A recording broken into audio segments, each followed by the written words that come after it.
হ্যাঁ guys, welcome back to my channel. আজকে Sunday বিকালবেলা আমি বানিয়ে নিচ্ছি বাড়িতেই মুচমুচে করে একদম চিকেন পকোড়া। আর দোকান থেকে আশা করি অনেকটা ভালোই হবে খেতে, কারণ আমি বানাচ্ছি বাড়িতে স্পেশালভাবে। তো তোমরা কে কে খাবে চলে আসো। আর চিকেন পকোড়া কে কে খেতে ভালোবাসো কমেন্ট করো, আর ভালো লাগলে ভিডিওটি লাইক করে দেবে এবং চ্যানেলটিকে সাবস্ক্রাইব করে নিই, আমার পাশে থেকো। দেখো কিছুটা ভাজা হয়েছে, আরও ভেজে নিচ্ছি আমি।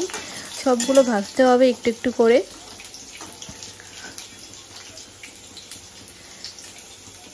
তোমরা কমেন্ট করে জানিও তো কে কে বাড়িতে চিকেন পকোড়া ভেজে খেতে ভালোবাসো, আর কারা কারা দোকান থেকে খেতে ভালোবাসো। আমি তো দোকান থেকে বেশি, বাড়ির ভাজাটাই বেশি পছন্দ করি। আর নিজে হাতে বানিয়ে খেতে খাবার মজাই অন্য।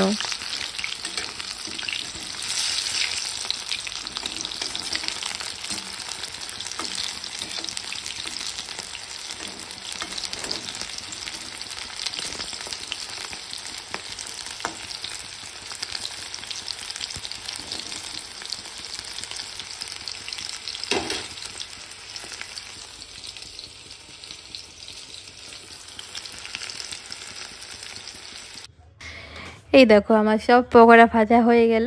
তো চলো এবার খেতে যাওয়া যাক, আর ওকেও দেবো, ও খেয়ে বলবে কেমন হয়েছে পকোড়াগুলো। তো চলো ওর কাছে নিয়ে যাই।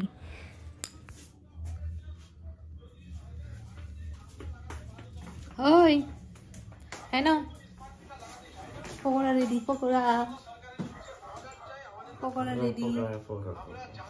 টেবিলে বসবে নাকি বসবে? হাতে নিয়ে খাবে? কেমন হয়েছে খেয়ে বলো, পড়ে যাবে। পেঁয়াজ আছে, এগুলো চর্বির পকোড়া, এগুলো খেয়ে দেবো। ওটা মাংস সলিডের।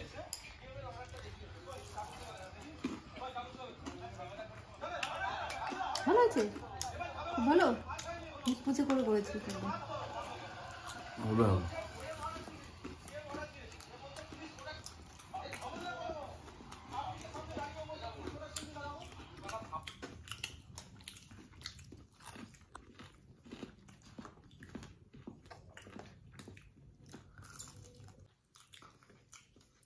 কমপ্লিট ভালো হয়েছে, হেভি। আমিও খুব ভালো খেলাম। আমি যেটা যেটা খেলাম, এই যে একটা চাটনি আছে।